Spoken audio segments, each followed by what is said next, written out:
Bueno, como teníamos indicado en nuestro cronograma, en el día de hoy, la primera parte la vamos a dedicar a una charla teórica que doy generalmente todos los años al inicio del cuatrimestre, dedicada al surrealismo y su relación con la arquitectura. Me parece importante y nos parece importante tener en claro algunas de las invariantes de este, que es uno de los movimientos de vanguardia más importantes del siglo XX, entre otras razones porque está muy implicado con cuestiones que hacen a la forma en que nosotros tenemos de encarar sobre todo estos primeros ejercicios que estamos realizando en el taller, que se implican con el montaje, con el collage, con el extrañamiento de la imagen. Y sin lugar a dudas, los surrealistas fueron, este movimiento que les voy a contar a continuación, justamente uno de los movimientos más importantes que trabajaron estos temas que se refieren a la creación del lenguaje. Y voy a comenzar con una serie de preludios, como lo hago siempre. Como digo, el preludio es eso que antecede al juego y es un poco lo que da el tono anímico a la charla. Les voy a contar un poco los antecedentes de este movimiento de vanguardia que estuvo muy activo en los años 20 del siglo XX. Vamos a hablar algo del Conde de Lautremont y los cantos de Maldoror, la escritura automática, de los textos de Freud que influyeron también a los surrealistas. También dentro de esos antecedentes vamos a hablar un poco del dadaísmo y los restos del dadaísmo, cómo influyeron en el surrealismo, Marcel Duchamp y los ready-mades, la pintura metafísica de Giorgio de Chirico. Y con este contexto y con esta puesta en contexto del tema, nos vamos a meter en algunos de los fundamentos básicos del movimiento surrealista, que consiste en una tensión entre la razón y la poiesis, que es uno de los temas que yo les conté en la última charla, donde conté la propuesta pedagógica del taller, o como lo van a llamar los surrealistas, más particularmente Salvador Dalí, la tensión entre la paranoia y la crítica. La paranoia, en todo caso, como lo irracional del momento creativo, la crítica como el movimiento justamente fundado en la razón. Les voy a mostrar algunos de los artistas que trabajaron con estos fundamentos, básicamente el belga René Magritte, que además este año bautizó una de nuestras salas de trabajo internivel, y Max Ernst, que es uno de los grandes pintores surrealistas alemanes. Después me voy a adentrar en la segunda parte de la charla, más específicamente en la relación entre el surrealismo y la arquitectura, y voy a hablar de la figura de Roberto Matta y su relación con Le Corbusier. Voy a definir lo que es el objeto surrealista y otra vez el método paranoico crítico de Salvador Dalí. Vamos a hablar también de la obra del único arquitecto surrealista considerado como tal, que es Friedrich Kiesler, y les voy a mostrar la Endless House, que es un proyecto experimental que desarrolla Kiesler por aquellos años.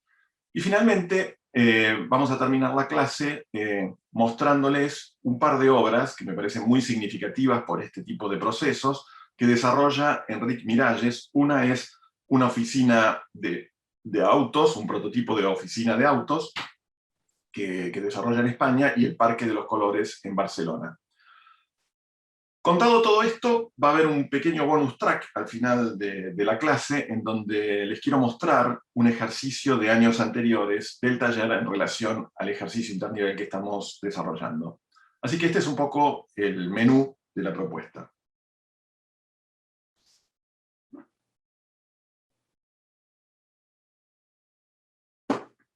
Y como preludio elegí un texto de André Breton, del primer manifiesto del surrealismo del año 1924, que dice así: yo creo en la resolución futura de esos dos estados, en apariencia tan contradictorios como son el sueño y la realidad, en una especie de realidad absoluta, de surrealidad. Y acá destaco, con naranja, la palabra sur dentro de lo que es la denominación de surrealismo, porque como vamos a ver, este movimiento está también muy implicado con toda nuestra cultura local en algún punto. Ahora bien, en primer lugar, ¿quién era André Breton? Para ponernos un poco en contexto. André Breton es un poco el factotum es el operador cultural, diríamos hoy, de los surrealistas. Era un poeta, era, como les dije, un operador cultural, un hombre muy activo que se encargó, a principios de los años 20, de juntar una serie de artistas en los cafés parisinos, básicamente para leer, para hacer una serie de actividades que ya les voy a contar, y sobre todo para redactar los manifiestos del surrealismo. De hecho, este movimiento de vanguardia, que nace en el año 1924, nace justamente con la publicación de este primer manifiesto. De hecho, hubieron 3 manifiestos surrealistas, y los 3 fueron esencialmente escritos por André Breton. El manifiesto básicamente es la idea de poner en texto cuáles son los principios fundantes del movimiento. Y dentro de esos principios fundantes del movimiento, me parece interesante señalar este que les acabo de leer, porque, entre otras cosas, el surrealismo tiene como programa, o tenía como programa, poner en relación y resolver, como lo dice aquí, esos dos estados que parecen tan contradictorios, como son el estado diurno, el de la luz, el de la razón, y el estado del sueño, que es el estado de lo onírico. Y la síntesis de esos dos estados que constituyen nuestra realidad cotidiana, de hecho nosotros nos pasamos por lo menos 8 horas al día soñando, es decir, 1/3 del día lo dedicamos a soñar, a dormir.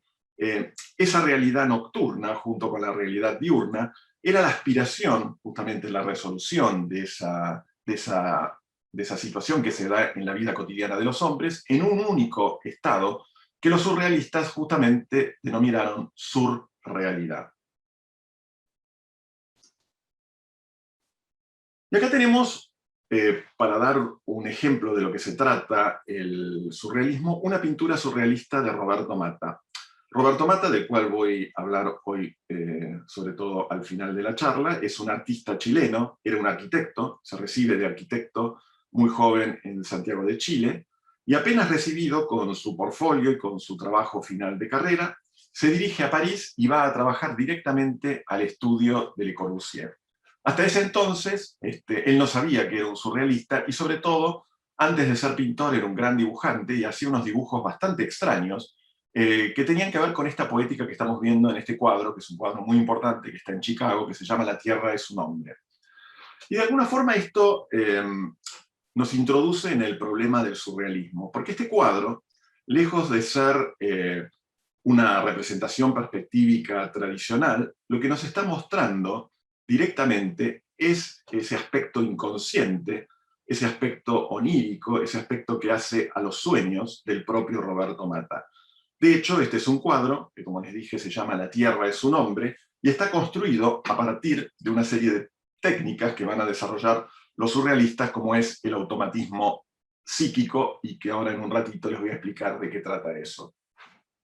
Ahora bien, para poner en contexto este movimiento, y por qué a los surrealistas les importaba mucho el problema del sueño, el problema justamente de esa realidad paralela que acontece en todos los seres humanos durante la noche cuando soñamos, es, entre otras cuestiones, porque estamos en un momento de la historia, hace 100 años atrás, prácticamente, porque el primer manifiesto es del año 1924, así que pronto se van a cumplir 100 años, y hace 100 años atrás, sobre todo en Europa, justo se había salido de una serie de crisis fundamentales de esa cultura, que había entrado en una gran guerra civil, que fue la Primera Guerra Mundial. Esa guerra mundial, que transcurrió entre los años 1914 y 1918, mató millones de personas. También ahora está bastante en la palestra con este tema de la pandemia, que justamente hubo una peste, una pandemia en el año 18, justo finalizada la Primera Guerra Mundial. O sea que estamos en un contexto de revoluciones, de cambios tecnológicos importantes. Pensemos que a principios de siglo empiezan a aparecer inventos que hasta ese entonces no existían, como por ejemplo el avión, el automóvil, la luz eléctrica. Todo eso producto del avance de la técnica, de los avances tecnológicos. Y esos avances tecnológicos, la técnica, van a determinar, sobre todo a principios del siglo XX, las primeras vanguardias que se conocen como las vanguardias históricas, entre ellas el cubismo, el neoplasticismo, el constructivismo ruso, son todas vanguardias que aparecen en Europa a principios del siglo XX, 1906, 1910, algunas de ellas, como por ejemplo el futurismo italiano, que surge en el año 1909. Todas estas vanguardias tenían en común vanagloriar de alguna u otra forma los avances técnicos, la aparición de la máquina. Y en ese sentido, el surrealismo es una vanguardia tardía, porque aparece 10 años posterior a estas vanguardias que les estoy nombrando. Y aparece más tarde justamente porque el surrealismo, una de las cuestiones que va a criticar fuertemente es ese aspecto mecanicista de la realidad. Ese aspecto que construyó la realidad del mundo por aquellos años, fundado en la máquina. ¿Y por qué el surrealismo va a criticar fuertemente todo esto? Entre otras cuestiones porque van a decir claramente que esos avances técnicos, que fueron maravillosos para producir artefactos tan novedosos como un auto, un avión o un transatlántico, permitían una serie de nuevas formas de vida, facilitaban la vida de los hombres, pero a su vez esos avances técnicos habían producido también en aquellos años y en forma paralela armas de destrucción masiva. Piensen que en la Primera Guerra Mundial se ponen en práctica las primeras armas químicas, empiezan a aparecer también como consecuencia de esos avances tecnológicos armas de repetición como ametralladoras, tanques, aviones de guerra y de combate, con lo cual la posibilidad de destrucción del hombre se incrementó también de forma exponencial. Entonces los surrealistas van a poner como un acento en este aspecto. Bueno, la técnica es muy interesante, pero la técnica también ha aniquilado en masa a los hombres. Entonces, el primer cuestionamiento que van a hacer los surrealistas va a ser justamente a todas esas vanguardias mecanicistas que aparecen en las primeras partes del siglo XX. Por un lado eso, y por el otro, y en relación a esto que les estoy contando, los surrealistas van a decir, bueno, si todos estos avances técnicos fueron posibles básicamente porque ese avance tecnológico se fundó en la razón, en mecanismos racionales, que entre otras cosas son los que permitieron la creación de la máquina. Entonces también, como consecuencia de esta visión de la realidad, van a poner en cuestión a la razón, y sobre todo a la razón instrumental, a lo que nosotros llamamos la razón diurna, es decir, a la luz del día. Y en función de esto, van a empezar a valorizar y a darle mucha importancia a aquello que escapa justamente al uso de esa razón diurna. Y entonces ahí aparece el problema de los sueños. Pensemos también que en los años 20 aparece en Viena, en el centro de Europa, la figura de un personaje muy importante en la cultura mundial y sobre todo europea de aquellos años, que es Sigmund Freud, el padre del psicoanálisis, que también de forma paralela a los surrealistas va a empezar a revalorizar el inconsciente, los actos inconscientes y el problema del sueño.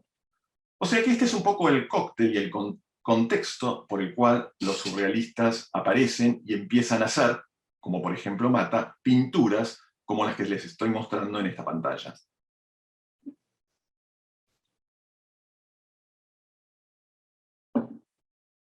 Como les conté, los primeros surrealistas eran poetas, eran escritores, algunos pintores, menos arquitectos. Hubo sí algunos arquitectos surrealistas como Friedrich Kiesler, que vamos a hablar posteriormente, y todos ellos se juntaban en París, en cafés como en Montmartre, por ejemplo, alrededor de la figura de André Breton, que como les dije fue el padre de todos los surrealistas. Y entre otras cosas, se juntaban a leer algunos textos icónicos que habían rescatado del fondo de la historia.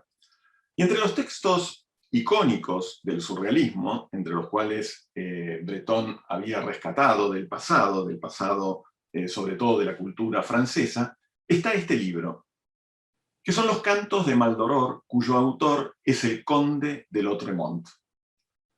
El conde de Lautréamont es un seudónimo de un escritor que se escudaba detrás de este seudónimo, que se llamaba originalmente Isidore Ducasse. En realidad se sabe muy poco de Lautréamont, que se escondía además detrás de este nombre inventado por él. Lo interesante, y además esto me parece que es un dato que vale la pena tener en cuenta, Lautréamont es un juego de palabras que significa el otro monte, Lautréamont, el otro monte, y está relacionado directamente con la ciudad de Montevideo, porque su madre, la madre de Isidore Ducasse, era uruguaya. Entonces acá hay un primer contacto, una primera relación del movimiento surrealista con nuestro sur. Los Cantos de Maldoror es un libro publicado mucho antes de que existiera el movimiento surrealista, es del año 1869, es decir, podríamos decir es un libro del periodo romántico, de la escritura romántica europea, y que básicamente se trata de una serie de cantos con paisajes bastante oníricos, bastante lóbregos, y un fragmento, como para que ustedes se den una idea de qué va este libro, dice así: ruego al cielo que el lector enardecido y momentáneamente feroz como lo que lee, halle, sin desorientarse, su abrupto y salvaje sendero por entre las desoladas ciénagas de estas páginas sombrías y llenas de veneno. Pues a menos que ponga en su lectura una lógica rigurosa y una atención de espíritu igual, como mínimo a su desconfianza, las emanaciones mortales de este libro embeberán su alma como azúcar en agua. Si les interesa leer al Conde de Lautréamont y sus Cantos de Maldoror, bueno, este es un pequeño fragmento para darles una pista de qué va el libro. Y básicamente es un libro que se caracteriza por estos paisajes, por estas emanaciones mortales, como dice su autor en el mismo. Por supuesto, estos paisajes, estas geografías, no representan y no son parte de ese mundo de lo diurno, sino que básicamente están relacionados con el mundo nocturno, o podríamos decir, parafraseando también a algo que les conté en la primer clase, ese mundo órfico, ese mundo de Orfeo que desciende a los Hades. Uno podría decir que estos cantos básicamente son la experiencia del conde de Lautréamont en su descenso a los Hades.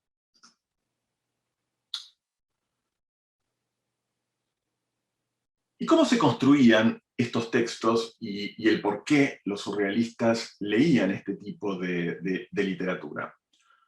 Una de las cosas que hacían Breton y sus amigos literatos era reunirse en aquellos cafés parisinos y hacían un ejercicio que hoy nosotros los llamamos textomontaje. En realidad ellos lo llamaban hacer un cadáver exquisito. Se juntaban alrededor de una mesa, distintos personajes, agarraban cada uno de ellos un fragmento de un diario del día, un par de tijeras, cada uno de ellos recortaba azarosamente un fragmento, un título de ese diario, tomaban una hoja de papel en blanco y la hacían circular en ronda, y cada uno de los participantes de este juego, que se llamaba Cadáver Exquisito, pegaba al azar un texto de ese diario. A medida que iba pasando la ronda, lo que hacían era un doblez en el papel, de forma tal que la persona que recibía el texto de otro no podía leer lo que había seleccionado el anterior. Una vez que la ronda estaba completa, desplegaban esa especie de acordeón de hoja blanca con todos los textos pegados al azar y leían lo que ahí había aparecido. Ese juego básicamente son los cadáveres exquisitos que empiezan a aparecer publicados en el primer manifiesto surrealista. Como por ejemplo este que tenemos aquí, que dice: la oración del buen tiempo, sabed que los rayos ultravioletas han culminado su tarea breve y beneficiosa, el primer diario blanco del azar rojo será, el cantor vagabundo, ¿dónde está? En la memoria, en su casa, en el baile de los ardientes. Hago bailando lo que se hace, lo que se hará. Y hay que hacer notar dos cosas de este ejercicio lúdico, de este ejercicio que tiene mucho de juego que hacían los surrealistas. Por un lado, si ustedes se dan cuenta, y lo ven acá porque esto es una reproducción de ese primer manifiesto surrealista, con la tipografía original del ejercicio, es que la tipografía no es homogénea. No es homogénea porque en realidad son recortes de papeles de diarios de distintos títulos de distintas partes de ese diario. Por lo tanto, también la tipografía era variable y azarosa. Y ustedes se preguntarán, ¿qué significa este texto que les acabo de leer? Y la respuesta es, no significa absolutamente nada. En realidad, lo que importa acá es su sentido. Y vuelvo acá a algo que les contaba la clase pasada. El problema del sentido. Eso que no sabemos qué es, pero que de alguna manera irradia a través de su presencia. Eso, para los surrealistas, va a ser fundamental. Estas construcciones del juego, del azar, en donde se implica el inconsciente, en donde se rompe la idea de la unidad del autor, fundamentalmente porque lo que están rompiendo en este juego los surrealistas es la idea del autor, de la autoría única de un trabajo. Este juego, que básicamente es un juego literario y que los surrealistas hacían con textos, también lo van a hacer con pinturas y con otro tipo de materiales y otro tipo de lenguajes que los surrealistas van a utilizar en sus obras. Este juego es lo que los surrealistas van a llamar el automatismo psíquico. Y es, yo diría, uno de los puntos fundantes de la poética de los surrealistas. ¿Qué es el automatismo? El automatismo no es algo que inventan los surrealistas, empecemos por ahí. Así como los surrealistas leían autores románticos como el Conde de Lautréamont, también se fundaron, o también fundaron su poética en otras tradiciones muy antiguas, como por ejemplo la Epifanía de Dioniso. ¿Qué significa esto? Epifanía, la palabra epifanía significa el día de la aparición de los reyes. Y Dioniso, básicamente, era un dios griego muy particular. Un dios que se caracterizaba por no tener un rostro definido. Básicamente, cuando aparecía Dioniso para los griegos, todos ellos se trasvestían y empezaban a usar máscaras. Y es el antecedente de lo que hoy llamamos el carnaval. Justamente en las fiestas dionisíacas, que acontecían normalmente en lo que sería nuestro mes de febrero, se celebraba la Epifanía de Dioniso, es decir, se celebraba la aparición de este dios que se caracterizaba justamente por carecer de rostro.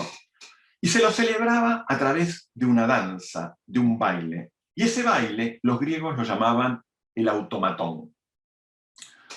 Ese baile es un movimiento autónomo, como digo acá, que implica la autonomía de todo movimiento que no cabe en la comprensión. Y esto es fácil de entender, porque en realidad, cuando uno se entrega a un baile, uno no está pensando paso 1, paso 2, paso 3, racionalmente cómo es el baile. Uno se entrega a la dinámica, al juego del propio baile, sin pensar, justamente a partir de este movimiento que los griegos llamaban el automatón y que los surrealistas van a considerar como el motor fundamental del proceso creativo.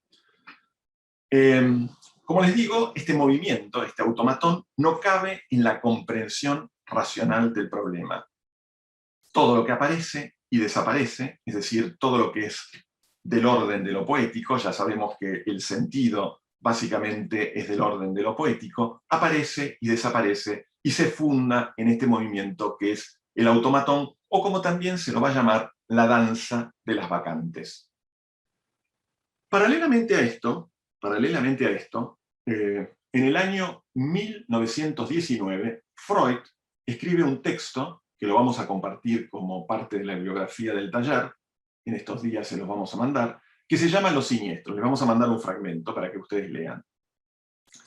Y en ese texto, lo voy a explicar brevemente, Freud plantea que el inconsciente, que es algo que a él le importaba muchísimo, aloja una pulsión. El inconsciente aloja una pulsión, un movimiento que tiende a repetirse, a la repetición. Ese movimiento es un automatón también. Es el automatismo psíquico de los surrealistas. Y esa pulsión, a la repetición, va a decir Freud, es un acto inconsciente del sujeto que desea inconscientemente volver a su punto de partida, es decir, desea volver al momento en que el sujeto no existía, y por lo tanto, Freud va a concluir que esa pulsión, que ese movimiento, es una pulsión de muerte. Es ahí que ese automatón, para Freud, va a ser lo siniestro, y a partir de allí, lo siniestro va a ser materia de lo estético, que hasta este entonces, básicamente, lo estético tenía más que ver con la armonía, con la belleza clásica, etc. Es decir, esta condición de lo siniestro va a formar parte de la materia de lo estético.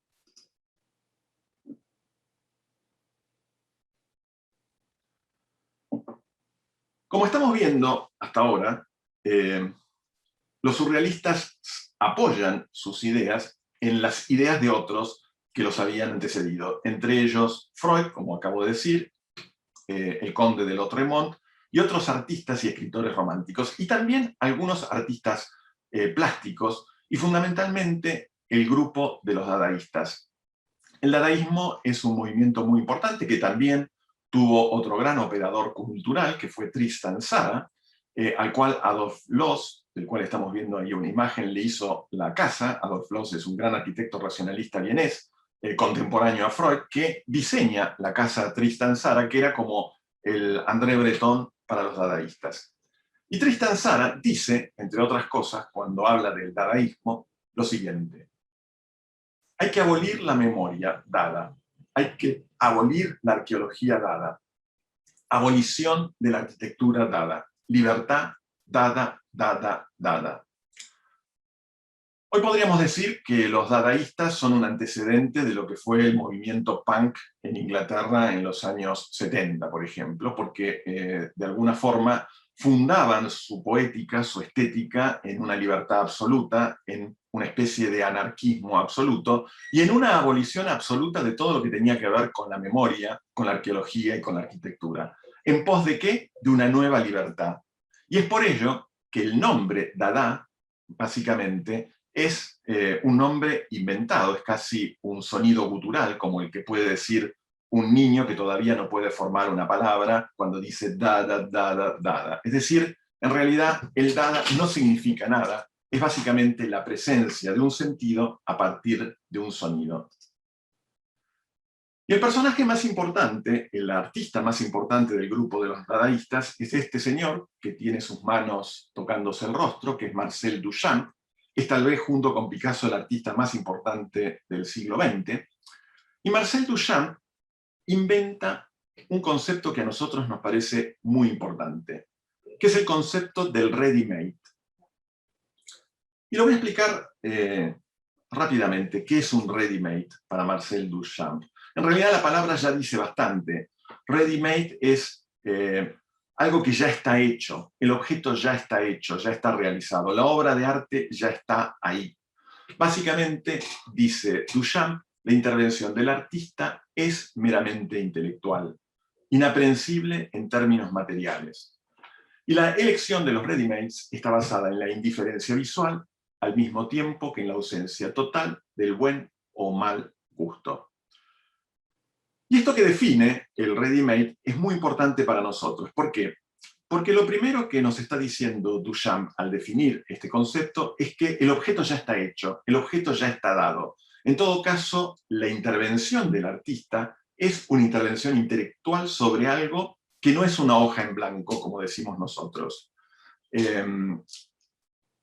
la otra cuestión que es importante también en los ready-mades es lo que él va a llamar la indiferencia visual, que es la ausencia total del buen o mal gusto. Es decir, no hay condiciones estéticas fundadas en la armonía, en las bellas proporciones, que son todas condiciones estéticas de la cultura clásica, sino que justamente con esta idea de abolir la memoria dada, abolir el arte dado, abolir la arquitectura dada, lo que interesa acá es esa indiferencia visual. Y es el señalamiento del propio artista el que determina si una obra de arte es o no es.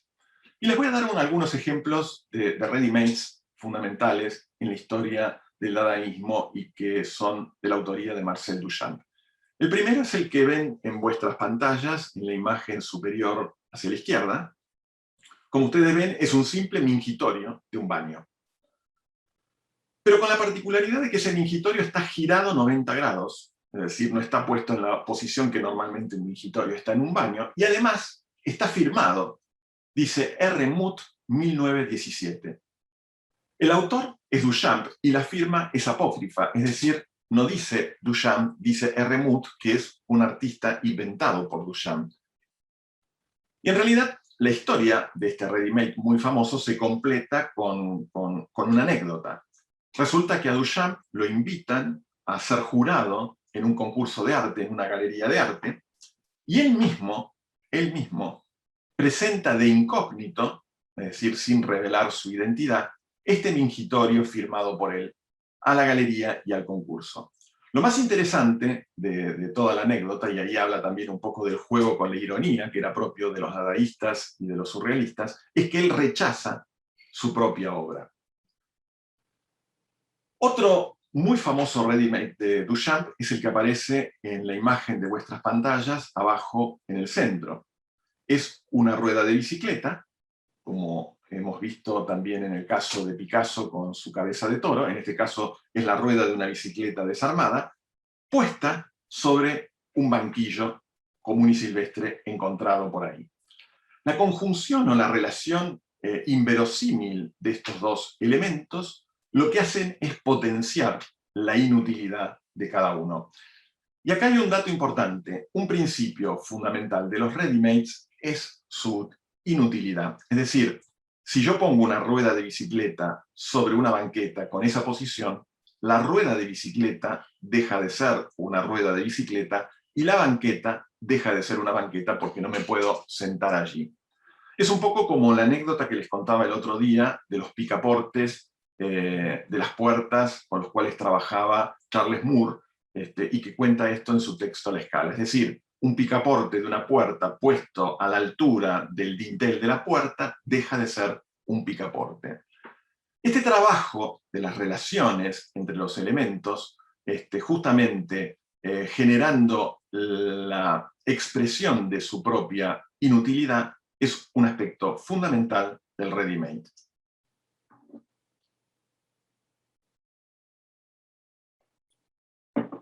Otro antecedente importantísimo para los surrealistas es la pintura metafísica de Giorgio de Chirico. Este es un cuadro del año 1914, unos años antes de la aparición de los surrealistas, que se llama Misterio y melancolía de una calle en Turín. Lo interesante de esta imagen es que me parece que tiene una actualidad enorme con todo lo que está pasando hoy en día en términos de la pandemia. Se trata de un espacio urbano en donde las perspectivas están enormemente acentuadas.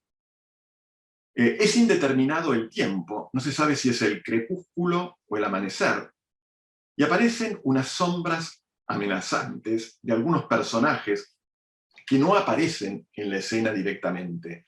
Aparece la sombra de un personaje ahí abajo, llevando una especie de rueda, y después otro en el fondo de la imagen, llevando una especie de lanza. En este caso no se ven personas en la escena urbana, se trata de una ciudad absolutamente vacía y abandonada por los hombres. En ese sentido, me parece que esta imagen es muy elocuente también de lo que está pasando en nuestras ciudades hoy en día y de lo que está pasando también en nuestra universidad, ¿no? Si ustedes han ido a Ciudad Universitaria, el otro día en los grupos internivel, algunos contaron su experiencia de volver a Ciudad Universitaria y verla absolutamente vacía, desolada, como estas plazas de Italia de Giorgio de Chirico, y emocionarse justamente por ver que allí en realidad ya no hay más gente. Me parece que estas imágenes obviamente tienen una enorme potencia poética hoy en día, y es un poco lo que dice Giorgio de Chirico en relación a este cuadro. En Turín todo es aparición. La nostalgia del infinito se nos revela detrás de la precisión geométrica de la plaza. El término metafísico, agrego acá, para De Chirico representa todo aquello que se oculta tras el aspecto corriente de las cosas. Los objetos cobran sentido en la realidad a través de la memoria de quien los percibe. Y lo que juega, básicamente, este tipo de pintura es que si la cadena de recuerdos que construye la obra, que construye el cuadro, se rompe, las cosas entonces cobran un cariz nuevo e inquietante. podría decir también siniestro, y aquí jugando con la metáfora de Freud, es decir, la aparición de lo siniestro, de esta pulsión de muerte o esta pulsión de una ausencia pretérita, es lo que caracteriza a la pintura metafísica, que, como también va a decir de Quirico, solo unos pocos individuos pueden sentir. Esto que estamos viendo ya no es una pintura metafísica, pero sí es una pintura surrealista de Max Ernst. Y acá se conjugan, y por eso os muestro este cuadro, estas dos vertientes que acabo de contar. Por un lado vemos una serie de objetos encontrados por Max Ernst, que es el autor de la pintura, el autor de la obra, que están puestos directamente sobre el cuadro. En realidad, el marco, esas maderitas, esa casita, esa ruedita azul que aparece en la obra, son pequeños ready-mades, es decir, objetos encontrados por el artista, seguramente en contextos totalmente diferentes de los cuales forma parte de la obra. Y por otro lado, el cuadro también está pintado y de alguna forma hace alusión a esa pintura metafísica. Podría decir que el clima de la pintura alude a los cuadros de Giorgio de Chirico, y la conjunción de esos objetos encontrados con esa metafísica o con ese clima metafísico del cuadro conforman esta obra que pertenece al surrealista Max Ernst. El surrealismo, para ir redondeando algunos conceptos, no es un estilo pictórico, no es un estilo que pueda determinarse en tal caso como fue, por ejemplo, el cubismo, ¿no? Si uno tiene presente una pintura cubista de Picasso o de Braque, sobre todo lo que es el periodo analítico del cubismo, uno no va a encontrar diferencias entre uno u otro autor. En realidad, el surrealismo, como digo acá, más que un estilo, es un programa. Y ese programa se fundamenta en la creación del problema del lenguaje. Básicamente, cada obra surrealista y cada artista surrealista apela a la unicidad de toda obra de arte. Apela a esta idea aristotélica que definía justamente al arte como entelequia. Es decir, el arte no puede ser, o la obra de arte, no puede ser representado por nada que esté por fuera de la obra. Es decir, el arte refiere al mismo arte. Y en realidad, ese programa, que es un programa de creación de lenguaje, se fundamenta en una serie de principios básicos, que son el extrañamiento de la realidad, apelando al inconsciente, al sueño, al automatismo psíquico, a la poesía, al erotismo, a la ironía, como fuentes de inspiración.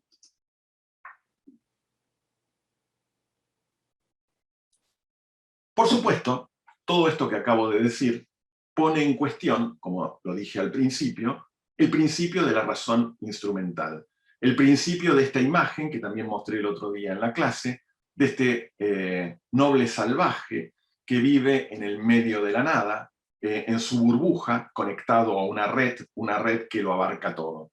Esa red racional, básicamente, es una red trazada por la razón, por este principio, básicamente, de un sistema cartesiano, que es una de las expresiones de esa racionalidad en la arquitectura, ¿no? Por eso las imágenes que estoy mostrando acá tienen esa grilla como patrón. Y es eso mismo que señalé en la clase pasada que decía Heidegger, ¿no? Hay que darse cuenta de que el pensar, el verdadero pensar, no es un razonar. ¿Por qué? Porque la razón básicamente está fundada en el reflejo de lo que yo ya sé o de lo que yo ya soy. Por lo tanto, razón y reflexión es como reflejarse, valga la metáfora, en el propio espejo de lo que uno es. El verdadero pensar es adentrarse en esos paisajes órficos, en esos hades, en esos laberintos que tienen que ver más con el sueño que con la luz diurna. Y ahí entra a jugar fuertemente todo lo que tiene que ver con lo poético, con la poiesis, con este juego que tiene que ver con el juego del sentido, como lo señalaba la clase pasada, que trae a presencia, es decir, trae al presente aquello que todavía no está presente. Y ese juego de apariciones y desapariciones es básicamente lo propio de lo poético y es lo propio que los surrealistas querían tomar como fundamento de su propio programa. Acá lo que estoy mostrando son una serie de imágenes de un gran artista surrealista belga, que es René Magritte, que, como les dije, motivó que este año una de nuestras salas de equipo internivel se llamara así. Y vamos a ver una serie de obras, y la primera que quisiera destacar es esa pipa que aparece ahí abajo en vuestra pantalla, a la derecha de la imagen, en donde vemos una pipa perfectamente representada, casi de modo hiperrealista, y por debajo hay un texto en francés que dice: esto no es una pipa.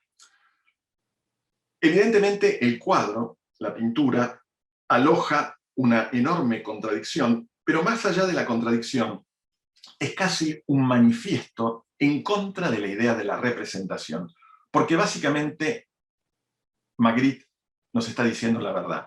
Eso no es una pipa, por más que sea la representación de una pipa, porque una pipa es una realidad que ningún cuadro puede representar. Esta empresa que se propuso Magritte, él le dio un nombre, es la empresa del misterio. Y hay una serie de pinturas maravillosas que hace por aquellos años, básicamente en Bruselas, donde él vivía, en donde juega una serie de juegos que eran propios de los surrealistas y que a nosotros también nos interesa desde el punto de vista conceptual jugar, que por ejemplo es el juego de la escala. Si vemos esta imagen, lo que estamos viendo en una primera descripción es una rosa, pero una rosa muy bien pintada, por supuesto, metida adentro de un cuadro, de un cuarto. Vemos el cuarto, vemos los cortinados, vemos una ventana, y en esa ventana se vislumbra un paisaje que está más allá. Ahora bien, claramente, otra vez, el cuadro nos plantea un enigma, un misterio sin resolver.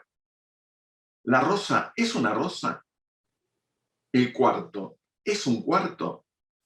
La realidad es que hay una distorsión en la escala de los dos elementos, por los cuales uno de los dos está equivocado y no sabemos en realidad cuál de los dos lo está, en función de una lógica racional. Por supuesto, dentro de la lógica de los sueños, esto es absolutamente factible. El título tampoco da una pista. El título es La tumba de los luchadores.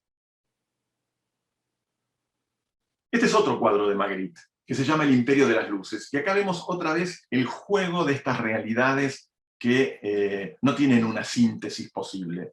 Esto es casi como la imagen de aquellas frases de esos filósofos presocráticos, como Heráclito, que antes justamente de la racionalidad del lenguaje de Platón, Aristóteles y Sócrates, antes del enunciado filosófico, estos pensadores de los albores del pensamiento griego hablaban con palabras para definir justamente la materia fluyente del tiempo sin separación. Por ejemplo, Heráclito no decía que había una noche o un día, decía todo junto, noche-día, porque en realidad la noche y el día no se pueden separar, no se pueden escindir.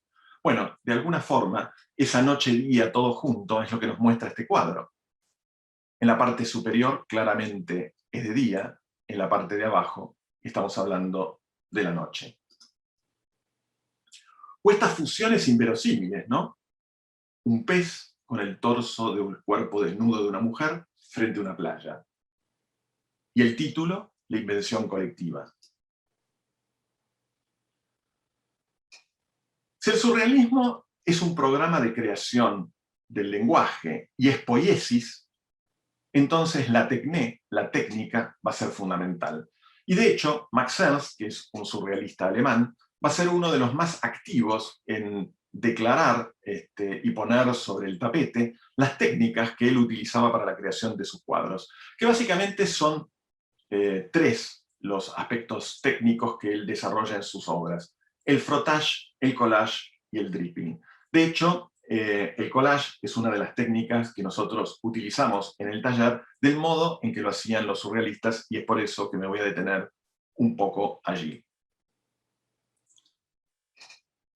En realidad, el collage tampoco es un invento, como digo acá, de los surrealistas. De hecho, ya los primeros collages que podemos observar dentro de las vanguardias europeas del siglo XX. Ya lo hacían los cubistas alrededor del año 1907, 1909, etcétera, por Picasso y Braque.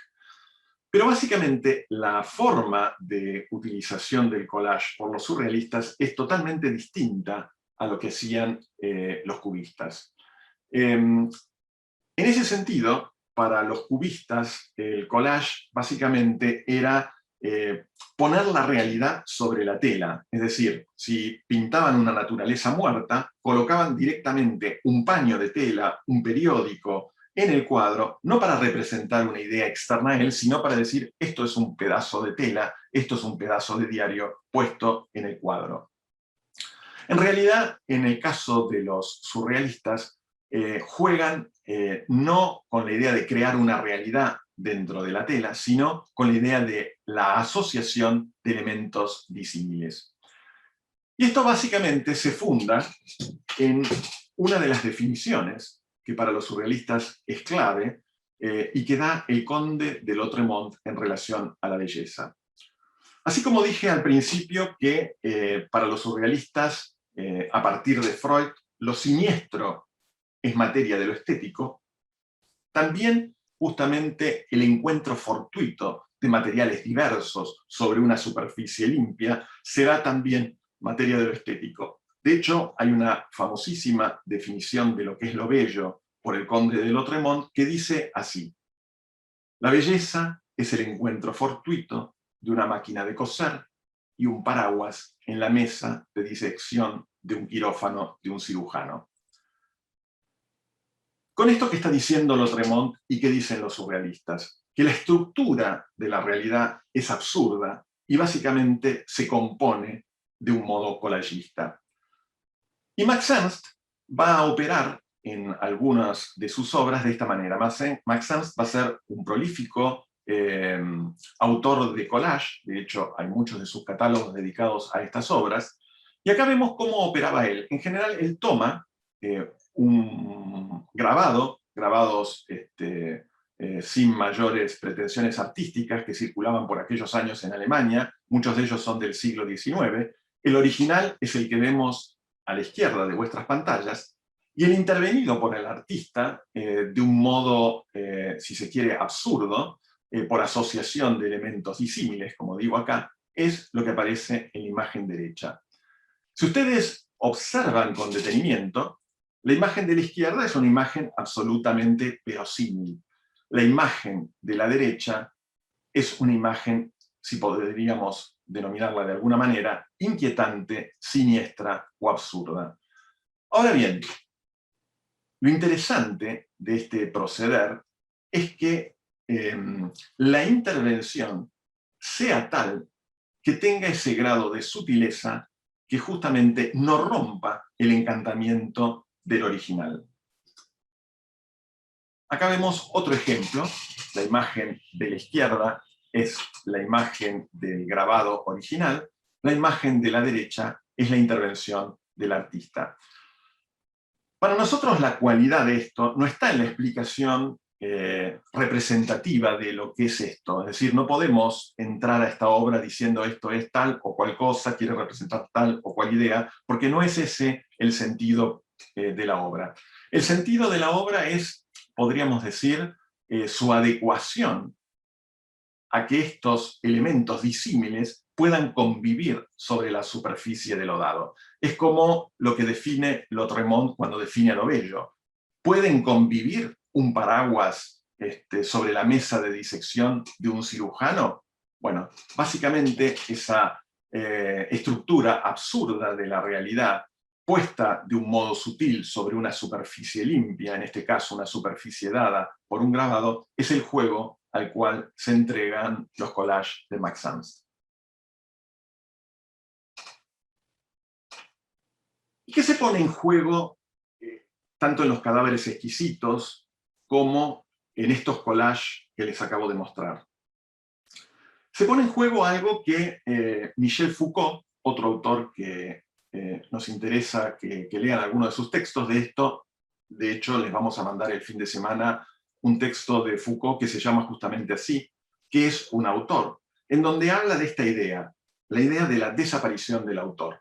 Lo que estamos viendo en imagen es un collage, en realidad es un plano montaje de Aldo Rossi, hecho sobre la ciudad de Venecia con algunos de sus proyectos.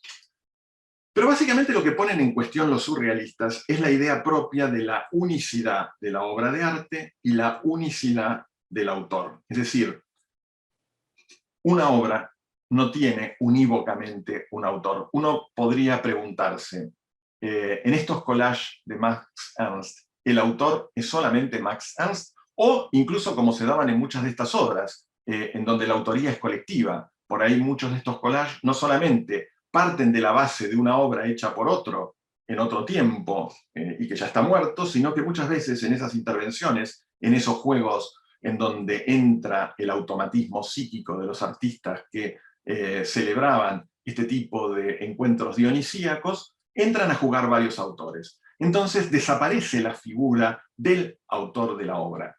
O como dice Michel Foucault, es evidente que no basta repetir como afirmación vacía que el autor ha desaparecido. Asimismo, no basta repetir indefinidamente que Dios y el hombre han muerto de muerte conjunta. Lo que habría que hacer es localizar el espacio de este modo, que de este modo deja vacío la desaparición del autor, y no perder de vista la repartición de las lagunas y las fallas, y acechar los emplazamientos y las funciones libres que esta desaparición hace aparecer. Esto nos interesa particularmente por el tipo de ejercitación que estamos desarrollando en este internivel. De hecho, ustedes están haciendo una serie de montajes, apelan, y seguramente van a apelar, a la estructura del collage de realidades disímiles. De hecho, estamos proponiendo que utilicen incluso fotos históricas, como esos antiguos grabados de Max Ernst que servían de base para sus obras actuales, y jugar justamente a partir de acechar con todos estos emplazamientos las funciones libres que estas desapariciones y apariciones en la propia obra de cada uno de ustedes hacen aparecer. No lo voy a desarrollar aquí, pero sí en el segundo cuatrimestre siempre doy una charla dedicada a la obra de Claudio Caveri, su relación con Antonio Berni, pero el collage, la estructura del collage, es muy importante en el arte americano. De hecho, como les dije, tanto Antonio Berni, que es este gran artista argentino, del cual vemos acá abajo en la imagen la serie de Juanito Laguna, en donde literalmente Berni, que tuvo un acercamiento con los surrealistas en los años 20, cuando retorna a la Argentina, esa poética del collage, de juntar literalmente basura por los basurales de la ciudad y después llevarlos a su taller y armar sus cuadros, era parte de su poética. Y lo mismo, como les voy a contar más adelante, hacía Claudio Caveri en su Comunidad Tierra. Siguiendo con las técnicas de los surrealistas, otra es el dripping, que básicamente, para explicarlo simplemente, es el lanzamiento de la pintura sobre una hoja de papel de modo aleatorio, es decir, jugando con el azar. Esto es como agarrar un pincel, un tacho de pintura, una hoja de papel, y en lugar de apoyar el pincel sobre la hoja o sobre la tela, es a través de ese acto de lanzamiento, que es un acto que no es controlado por la razón, no es un acto de la voluntad, producir una serie de manchas y a partir de las asociaciones libres que esas manchas generen en la hoja, construir una imagen. Básicamente de eso se trata el dripping, es una técnica acá que vemos en un cuadro de Max Ernst, utilizada por él, pero que fundamentalmente va a ser muy importante sobre todo cuando el surrealismo entra en exilio y sobre todo en los Estados Unidos. Y volvemos acá un poco a la historia del surrealismo en Europa. Como les dije, todos estos artistas con todas estas ideas, muchas de las cuales lindan con ideas muy antiguas de las tradiciones órficas, griegas y dionisíacas, muchas de las cuales también están entroncadas con el dadaísmo y su idea anarquista de una absoluta libertad. Todas estas ideas entran en colisión con el contexto en el cual se encontraba Europa a fines de los años 30. Pensemos que a fines de los años 30 antes ya de la Segunda Guerra Mundial, Europa estaba gobernada por grandes movimientos fascistas. Franco en España, Mussolini en Italia y Adolfo Hitler en Alemania. Movimientos que obviamente detestaban, consideraban aberrantes las obras de todos estos artistas. De hecho, Hitler en el año 37, a través de su ministro de propaganda, que era Joseph Goebbels, inaugura una exposición con muchas de las obras de todos estos artistas modernos, entre las cuales había varios surrealistas, y llama a esa exposición, es una exposición muy famosa en la historia del arte del siglo XX, muy famosa por lo dramático, porque en realidad era una muestra de censura para burlarse de todos estos artistas, muestra de arte degenerado. O sea, para todos esos movimientos fascistas, estos artistas eran unos degenerados.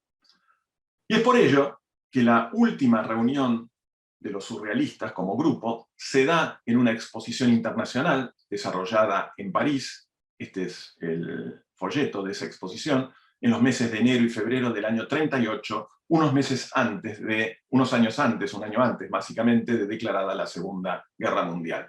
Por supuesto, los organizadores, los vemos aquí en primer plano, está André Breton, Paul Éluard, que era un gran poeta surrealista, aparece Marcel Duchamp, aparece Salvador Dalí, aparece Max Ernst, aparece Man Ray, y entre los participantes, entre otros, aparece Mata Echaurren, del cual voy a hablar ahora en un ratito.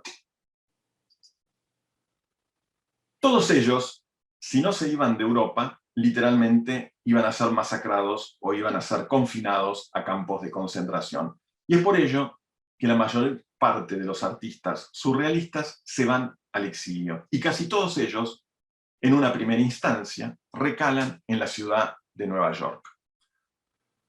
Ciudad que hasta ese entonces, estamos hablando de principios de los años 40, era una ciudad provinciana, no es la ciudad cosmopolita que conocemos hoy en día, y en ese sentido también lo era en términos artísticos, es decir, no pasaba nada demasiado interesante en Nueva York por aquellos años, hasta que llegan los surrealistas con su exilio a cuestas, y una serie de artistas jóvenes, que no voy a profundizar demasiado aquí, se encuentran con ellos, entre ellos Jackson Pollock, que en aquel entonces todavía era un artista tradicional, que pintaba cuadros muy en la sintonía de ese espíritu norteamericano tradicional, como era el de su propio maestro, y al encontrarse con estos artistas, por ejemplo con Max Ernst, empieza a desarrollar nuevas técnicas, entre ellas la del dripping, que va a dar lugar a lo que después va a ser conocido como el action painting, o la pintura de acción, que Pollock va a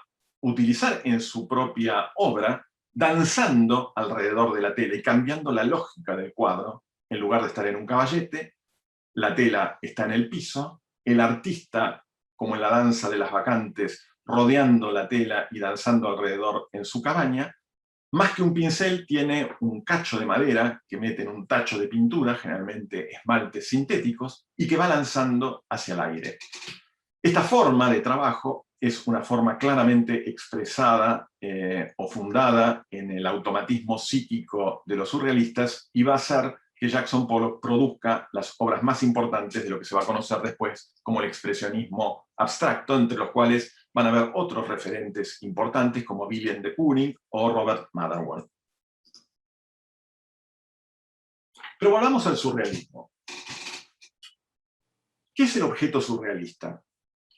En uno de los manifiestos, Salvador Dalí, que después va a ser expulsado del movimiento por Breton lo va a echar a Dalí del movimiento surrealista por denominarlo ávida dólar, es decir, Salvador Dalí va a estar muy ávido de dólares, y ese es uno de los motivos por los cuales lo echan del movimiento.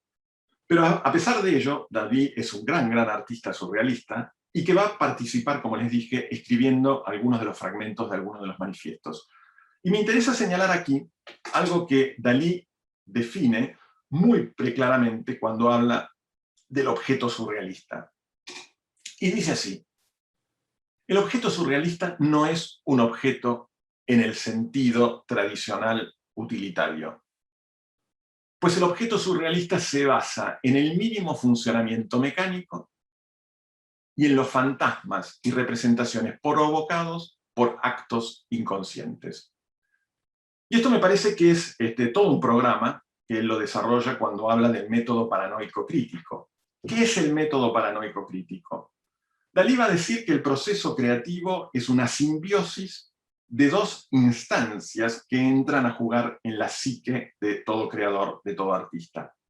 Por un lado hay un momento paranoico, un momento, podríamos decir, de locura, de irracionalidad, entroncado con los fantasmas y con las representaciones provocados por el artista con sus actos inconscientes. Y paralelamente a ese momento paranoico, debe acontecer un momento crítico, un momento de racionalidad, que entra a juzgar eso producido por el artista. Sin esta simbiosis entre la paranoia y la crítica, no hay obra de arte. Una vez un maestro que tuve me hizo esta pregunta que se las traslado a ustedes. ¿Sabés qué diferencia hay entre un artista y un loco? Bueno, básicamente la diferencia es que el artista de alguna manera es consciente de su propia locura. Y esto es un objeto surrealista. Surrealismo y arquitectura. Entramos aquí en la última parte de la charla, que quiero un poco adentrarme en las relaciones que estos procesos de creación de forma juegan en torno a la arquitectura. En el año 34, entre el año 34 y 36, como digo acá, Mata, que es Roberto Sebastián Mata Echaurren, así es su nombre completo, es el padre de otro famoso artista, que es Gordon Matta Clark, del cual seguramente en alguna oportunidad hablaremos, se recibe de arquitecto en Santiago de Chile. Y se recibe con un trabajo final de carrera, que es este que les estoy mostrando acá en pantalla. En ese momento él no sabía lo que era el surrealismo, ni lo que eran los surrealistas, ni que él se iba a transformar en un artista surrealista, como suele acontecer en todos estos casos. Pero su trabajo consistía en esto. Él dibuja el torso, el perfil del cuerpo de una mujer, en distintas posiciones. Agarra un crayón, un lápiz crayón, y produce una serie de trazos de forma automática sobre esos cuerpos, no siguiendo el contorno racional de lo dibujado.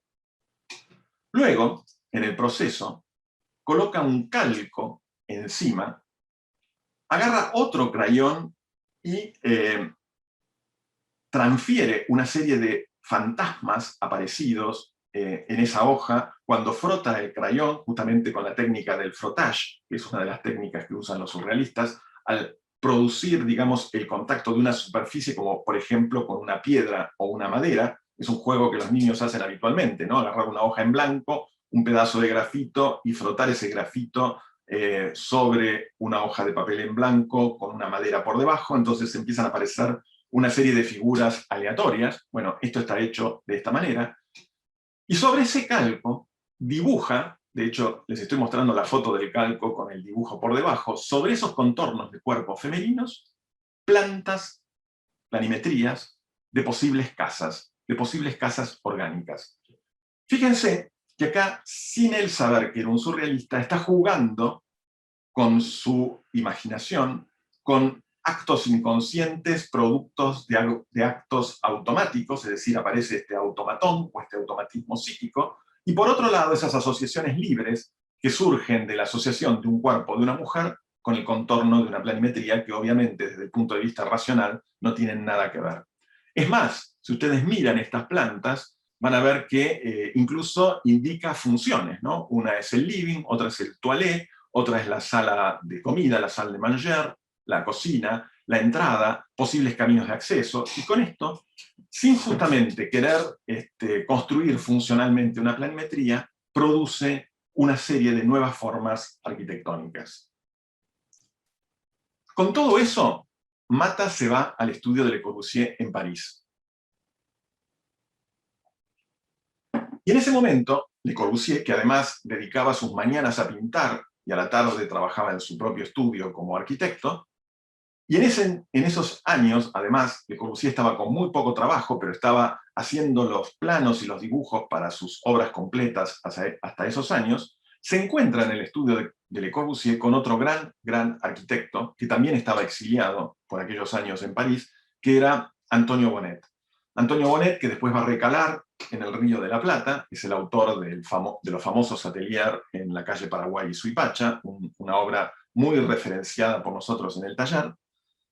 Y ambos artistas se encuentran trabajando juntos en el estudio de Le Corbusier en París. De hecho, este plano que vemos acá es un montaje hecho en el estudio de Le Corbusier en París, tanto por Mata como por Antonio Bonnet. En ese momento estaban trabajando en un proyecto que es la Maison Neumatique, un proyecto que no se construye, pero lo interesante, y por lo cual quiero mostrarles esta especie de dibujo, montaje, collage, todo al mismo tiempo, es la influencia que este plano, para aquellos que recuerdan los ateliers de la calle Suipacha y Paraguay de Antonio Bonnet, cómo esa cubierta después va a ser referenciada por el propio Bonnet en el edificio aquí en Buenos Aires cuando se exilie definitivamente después de recalar en París, en la Argentina. Después va a volver a Europa unos años más tarde. Por otro lado, también, y lo interesante de esto, es que esas formas panzudas, esas formas orgánicas, que además están intervenidas con recortes de fotografías de revistas y de grabados de la época, remiten al cuerpo femenino, algo que en la arquitectura de Le Corbusier va a estar muy presente en toda su obra. Este es otro collage hecho por Bonnet y Mata en el estudio de Le Corbusier, investigando el interior de estos espacios. Y me interesa sobre todo, más allá de la técnica, mostrar el dibujo de esa especie de, por no ponerle un nombre, porque en realidad es imposible ponerle un nombre, de ese espacio casi edicular que conforma un mueble, que también es pared, que es columna, que se relaciona con el techo, con el piso, en donde hay una persona recostada. Es muchas cosas, hay muchas significaciones en estos juegos, y hay una multiplicidad de autores también en él. Y como les decía, la actividad de Le Corbusier, que era un artista plástico, un escultor y un arquitecto, se relaciona también mucho con el erotismo del cuerpo femenino, con las voluptuosidades de las formas curvas del cuerpo de la mujer. De hecho, lo que vemos arriba es una pintura de Le Corbusier, y lo que vemos abajo es una de sus últimas obras, el Carpenter Center, en la ciudad de Boston.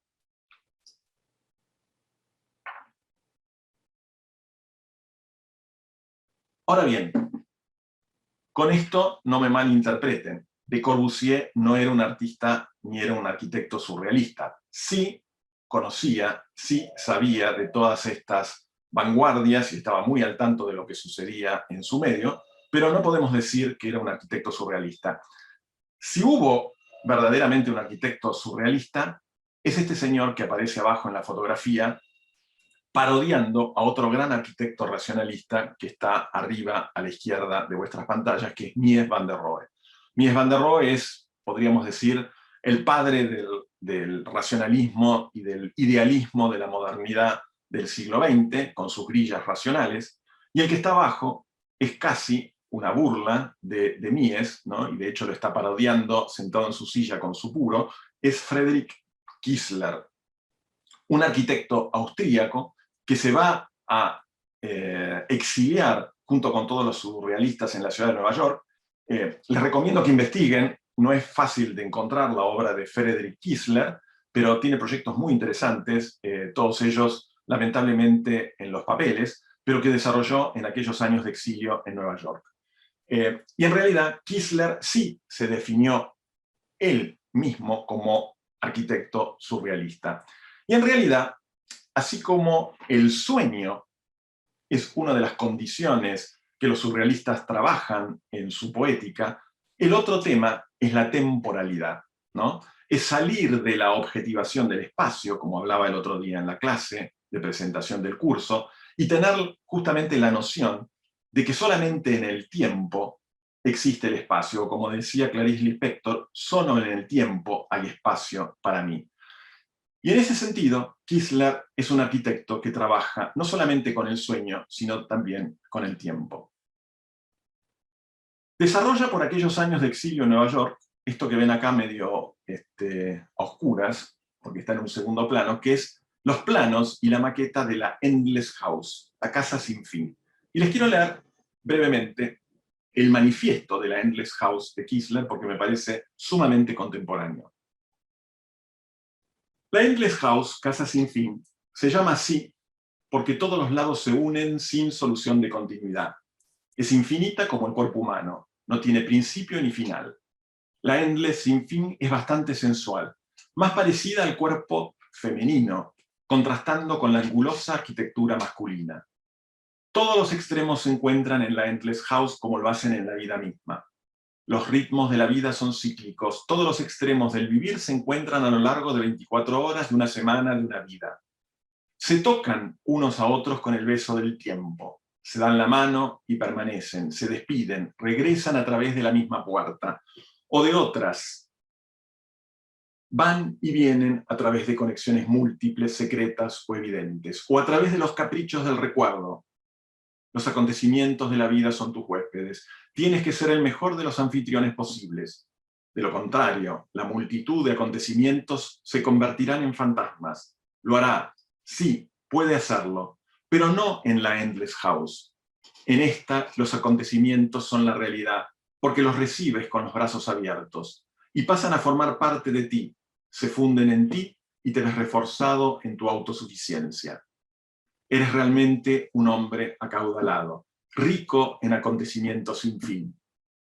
Y lo que me parece más significativo del manifiesto es esta parte, o este párrafo final, que es una crítica a la era de la máquina. Dice, las casas de la era de la máquina son divisiones de cubículos.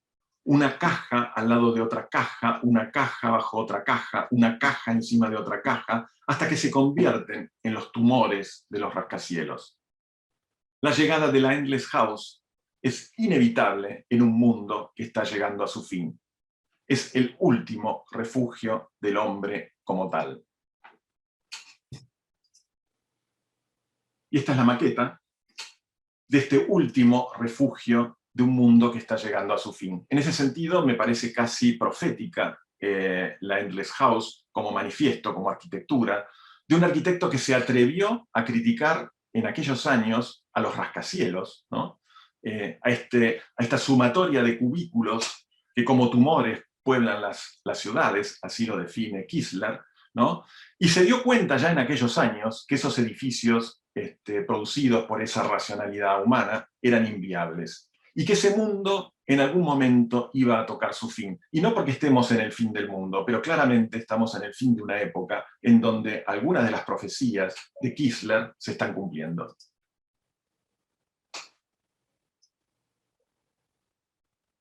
Y para ir terminando, y más o menos estar en horario, porque así quería que fuera, les voy a contar rápidamente dos obras de Enric Miralles. Una que es el concepto de una oficina de venta de automóviles SEAT, que él desarrolló en España. El automóvil SEAT, como todos lo conocen, es una especie de fitito español, un auto muy compacto, en donde el cliente, casi como si fuera un McDonald's, ¿no? Estos edificios que son indeterminados en cuanto a su lugar, le pidió al arquitecto que desarrollara una oficina para colocar estos autos en exposición para su venta.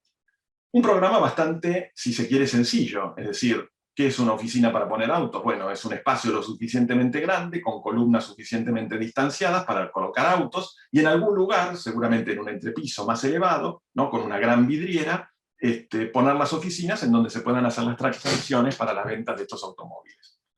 Era un lugar indeterminado el proyecto, porque iban a estar en toda España, ¿no? Por eso aparece en este collage, que me parece magnífico, la figura del automóvil, la maqueta, que después aparece ahí en madera en el centro de vuestras pantallas, ¿no? Con esas especies de conos, y ese muro, del cual me voy a detener un poco ahora a hablar, y la figura del McDonald's, ¿no? Porque él, de alguna forma, entendía que esos edificios indeterminados en su lugar era como una especie de McDonald's.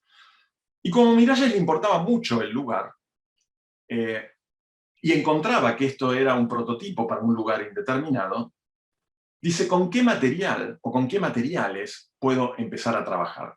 Básicamente las condiciones básicas del programa es que era un gran contenedor con una serie de columnas espaciadas que conformaban un techo, casi como una sala hipóstila, ¿no? Es decir, una sala de muchas columnas, con un techo autónomo, que en este caso está representado por esos hongos, que son casi como columnas y techo en una sola pieza. Y los automóviles en el interior. Ese era básicamente el programa.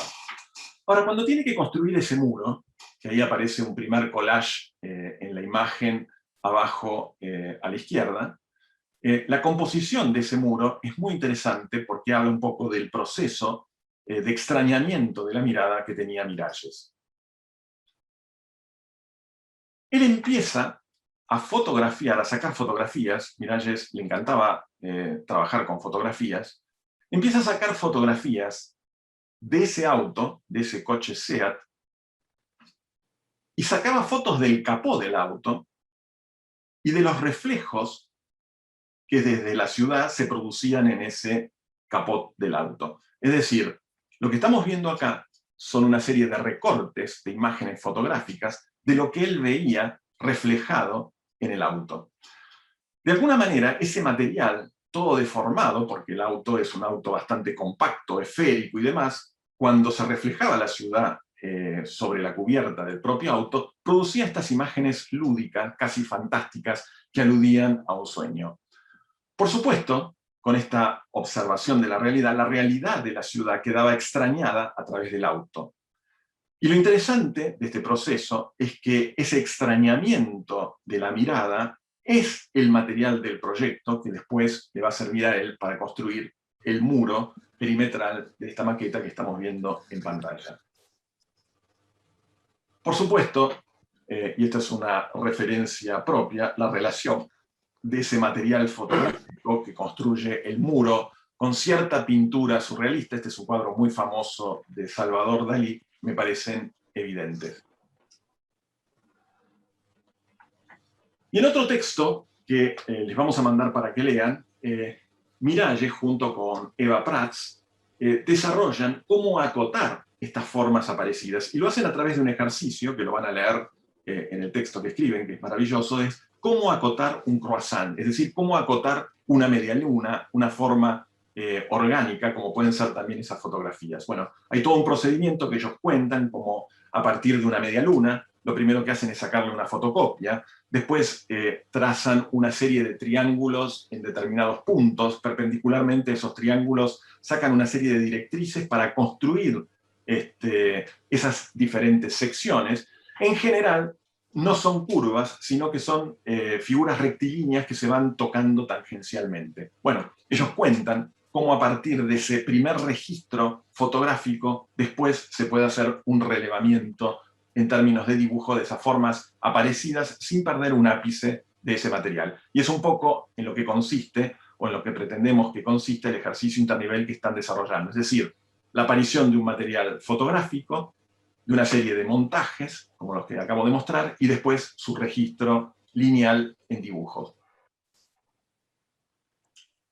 Y ahora sí les voy a mostrar rápidamente un proyecto construido de Miralles en las afueras de Barcelona, el Parque de los Colores, en Mollet del Valles, que básicamente es un proyecto que él construye a lo largo del tiempo. Que se compone de una serie de elementos que les voy a contar. Básicamente me voy a focalizar en uno, que es los muros perimetrales que se encuentran al lado del centro cívico y de la ludoteca de este parque. Pero lo que quiero señalar de la memoria, no la voy a leer entera, es esa frase que está medio en rosa ahí en el medio. Lo que pretende Miralles con todo este trabajo es desarrollar una sensibilidad hacia lo real. Algo de eso también es el objetivo de este ejercicio internivel que tenemos. ¿Por qué? Porque la arquitectura para Miralles no tiene más solución que ser crítica respecto del lugar y del programa. Es decir, si desarrollamos una cierta sensibilidad hacia la realidad de un lugar, no nos queda más remedio que hacer una crítica con respecto al lugar en el cual estamos trabajando y el programa eventual con el cual nos encontremos.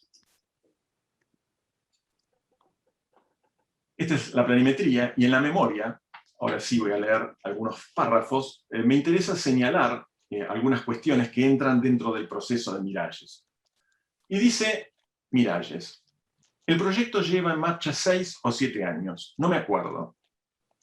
A la derecha podéis leer algunos de los primeros textos que explican muy claramente la idea del paisaje social y los lugares para pensar y construir estos proyectos.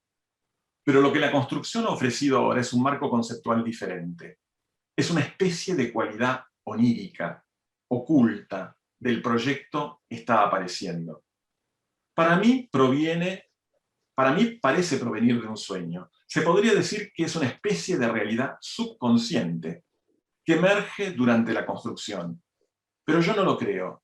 No es mi sueño, no es el sueño de los arquitectos. Tiene una especie de sustancia real que está basada en una realidad onírica. Y acá vuelvo a algo que dije también para Le Corbusier. No podemos decir que Miralles era un arquitecto surrealista, ni mucho menos. Pero claramente esta memoria está inspirada en todas estas ideas que les acabo de contar en relación al surrealismo. Habla de sueño, habla de realidad, en esa especie de cualidad onírica, habla del subconsciente y de lo que aparece. Esta es la maqueta del proyecto. Yo me voy a concentrar en lo que aparece en la parte superior derecha del plano, que es esa especie de muro o caligrafía que aparece en unos bordes del parque. Para que ustedes se den una idea, este es un parque que se encuentra en las afueras de Barcelona, en un lugar como si fuera el camino a Richieri, yendo para el lado de Seix, es decir, un lugar bastante inhóspito, lleno de monoblocks y de edificios anodinos. Y uno de los temas era cómo generar en el parque, frente a esos límites bastante feos, por decirlo de alguna forma, que tenía el parque, generar una nueva poética, unos nuevos límites para este lugar. Y Miralles descubre, otra vez extrañando la mirada, que muchos de esos monoblocks estaban repletos de estos grafitis que vemos en la parte superior de la pantalla. Estos grafitis invadían casi de modo alienígena esos monoblocks con esta estética. Él fotografía como primera aproximación sensible, justamente haciendo una crítica al lugar, como él bien lo dice, estos grafitis, y con ese material empieza a hacer un registro sin tratar de reproducir literalmente los mismos, pero un registro que, desde el cual podía emerger una posible lógica, un posible lenguaje a partir del dibujo. Lo que aparece abajo es, podría decir, casi una traducción de esos grafitis, como un pattern que él empieza a investigar como manchas en el papel en su estudio. Y eso se traduce, en un proceso bastante más extenso del que yo les estoy contando, en estos dibujos ya más técnicos y precisos. Esas manchas que surgen de los grafitis generan un nuevo abecedario, unas nuevas letras, bastante raras por cierto, que conforman estos muros que van a formar parte del límite del parque. Por supuesto, esos muros están sostenidos por una serie de trípodes que los sostienen, y aquí empieza a aparecer, sobre todo en lo que aparece en la imagen abajo a la izquierda, esas letras que se construyen con cribados de ladrillo y moldeados de hormigón. Y esto se construye, literalmente, y se eleva en el lugar a través de plumas, y terminan siendo esto que les muestro aquí.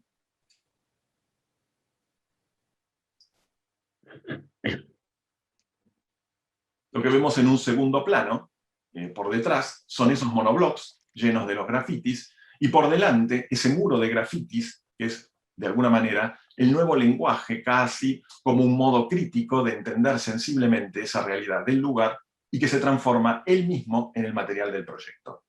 Este tipo de operatorias, ¿no?, como la lectura crítica del lugar de un elemento casi, podríamos decir, secundario. Es bastante raro que un arquitecto empiece registrando para hacer un parque los grafitis de los edificios aledaños, se transforme en material de proyecto. Bueno, todas esas relaciones bastante poco lineales a nosotros nos parece en el taller sumamente interesantes, como tomar conciencia a partir de esa realidad y a partir de esa conciencia, lúdicamente, oníricamente, construir arquitectura.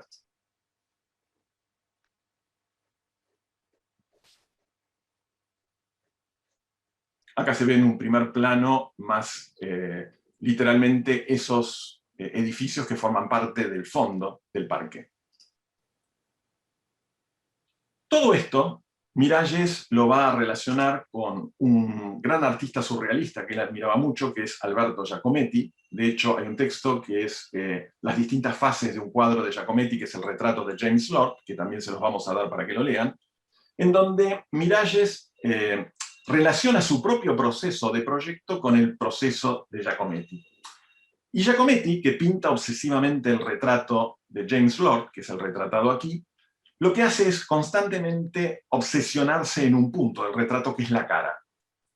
Y acá se ve en las distintas secuencias, que en realidad son muchas más, son como 80 sesiones que tuvo este retrato, es muy interesante verlo, hay algunos videos que pueden ver en YouTube de Giacometti trabajando, cómo el retrato, o el retratado, aparece y desaparece constantemente de la tela. Hay momentos en donde la obsesión es tal que el rostro desaparece y se transforma en una gran mancha negra, hasta que de alguna manera el retrato aparece como justamente insistiendo, repitiendo en este movimiento autónomo, compulsivo, ¿no? En esto que Freud llama lo siniestro, la repetición de este automatón, ¿no? En un mismo lugar produce la obra. Y para terminar les dejo esta última reflexión de André Breton del segundo manifiesto del surrealismo, con un fotomontaje magnífico de un estudiante, ex estudiante del taller de hace unos años, en la ciudad de Monteveloz. Todo lleva a creer que existe un cierto punto donde la vida y la muerte, lo real y lo imaginario, lo comunicable e incomunicable, lo alto y lo bajo, cesan de ser percibidos contradictoriamente, y es en vano que se busque a la actividad surrealista otro móvil que la esperanza de encontrar ese punto. Muchas gracias.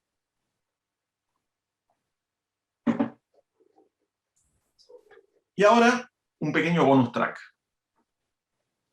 Les voy a mostrar también, me parecía interesante como complemento de esta clase, mostrarles un ejercicio de hace unos años del taller de este juego de extrañamiento de la mirada. En este caso, es un trabajo hecho por unos estudiantes en el Bajo de San Isidro, en ese canal lleno de barcos frente a la costa del Río de la Plata, en una situación bastante similar a la que nosotros tenemos. Tenemos nosotros muy al lado de Ciudad Universitaria el embarcadero del Club Cuba, que también hay amarras y veleros con sus mástiles. Bueno, este lugar, que es bastante mágico frente a las costas del río, fue un lugar de trabajo de hace unos años del taller. Y en este caso, con respecto al extrañamiento de la mirada, me parece interesante citarlo a Benjamin, que es otro gran pensador, y que dice así: la mirada, atenta a la seguridad, carece del abandono soñador de la lejanía. Y me parece que en sí esta cita es algo que nos invita a pensar.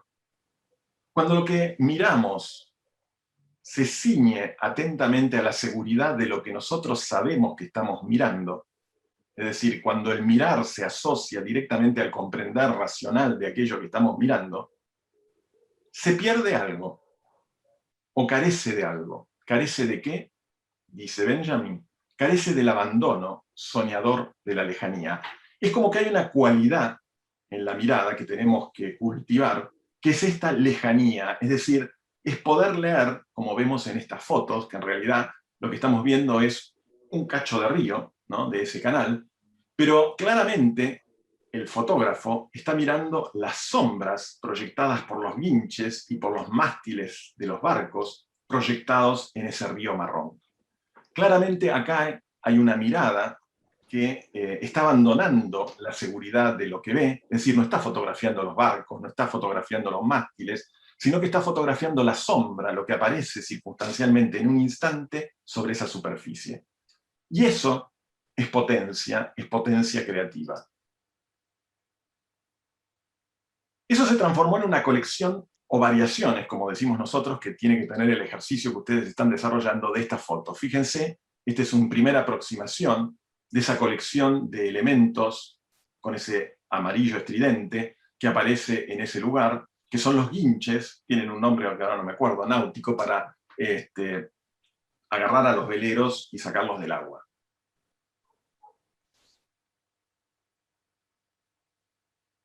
Y acá aparece, justamente, a la izquierda, la presencia de ese elemento en el lugar, ¿no?